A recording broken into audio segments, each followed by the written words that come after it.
L'hiver s'éternise sur la France, qui entame sa 4e année de guerre. Les débarquements de Normandie et de Provence n'ont pas encore eu lieu. Les perspectives restent sombres, malgré le courage des résistants et des combattants de la France libre et des Alliés. La morsure du froid n'est pas la seule à miner la population. Celle du rationnement, de la peur, du dénouement frappe avec la même cruauté. La France a découvert l'horreur de l'âme humaine. Les arrestations, les dénonciations, les déportations, le Veldiv. Sur le front, les forces en présence s'affrontent sans répit. Le ciel de Cannes est gris, lui aussi, de ces bombardiers survolant ses habitations. Le cri des sirènes appelant chacun à son abri résonne jour et nuit. C'est le dernier hiver sous occupation. Personne ne le sait encore, même si tous l'espèrent. Dans 6 mois, la ville sera libérée. Dans un peu plus d'1 an, l'Allemagne nazie sera vaincue et la France pourra se reconstruire physiquement et moralement.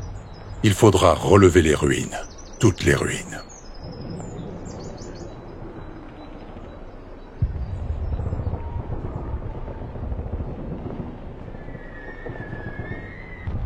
C'est dans ce climat d'incertitude entre espoir et résignation, tandis que se prépare dans les états-majors la reconquête terrestre des zones occupées et le triomphe des démocraties sur la folie meurtrière du Troisième Reich et du Duce fasciste, que le 24 mai 1944, un événement particulier vient frapper le sol cannois et montrer une fois encore la noblesse de l'héroïsme de ceux qui se battent pour la liberté et la vie.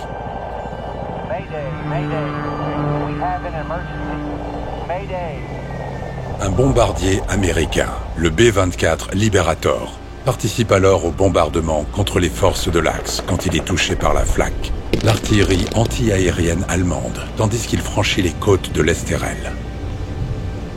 Les dégâts sont importants. Le moteur 1 est en feu et le second perd trop de vitesse. L'équipage tente un repli sur la base temporaire de Gioia del Colle, dans les Pouilles italiennes, mais c'est sans espoir. Pendant qu'ils survolent la Méditerranée, une partie des hommes à bord saute en parachute. Ils savent l'appareil perdu et voient le crash arriver. À bord, le capitaine W. Hornbaker, qui pilotait le bombardier, a été tué par les éclats de l'appareil. C'est alors le sous-lieutenant Raymond H. Burkland qui prend les commandes, ou ce qu'il en reste parmi tous les câbles sectionnés. L'avion perd toujours de l'altitude. À l'approche des côtes, il essuie de nouveaux tirs de la flak, positionnés au Cap Roux, entre Cannes et Saint-Raphaël. À ce moment-là, l'escouade du B-24 Liberator tente de rallier la Corse. Mais le sous-lieutenant Burkland se rend bien compte que la mission est impossible. Son appareil risque d'exploser à tout moment. Il dévie donc sa trajectoire, surgit au-dessus des îles de l'Érins et en direction de Cannes.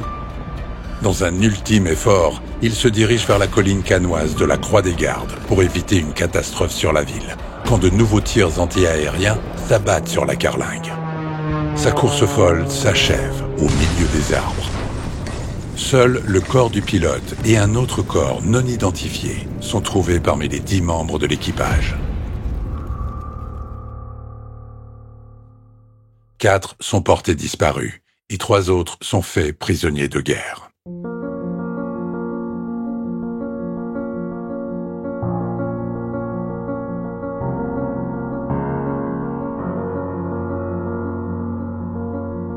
50 ans après, le seul survivant de cette épopée, le sergent Alfred R. Caro, reviendra sur place pour se souvenir de ses compagnons d'armes. Depuis, un mémorial a été édifié au cœur du luxuriant massif forestier de la Croix-des-Gardes, à proximité du lieu du drame qui évita une tragédie. Et chaque année, à l'occasion de l'Independence Day, fête nationale des États-Unis d'Amérique, les Cannois reconnaissants de leur libérateur rendent hommage à ces héros venus mourir pour une terre qui n'était pas la leur, mais pour défendre les valeurs de liberté, de justice et de paix qu'ils avaient en partage.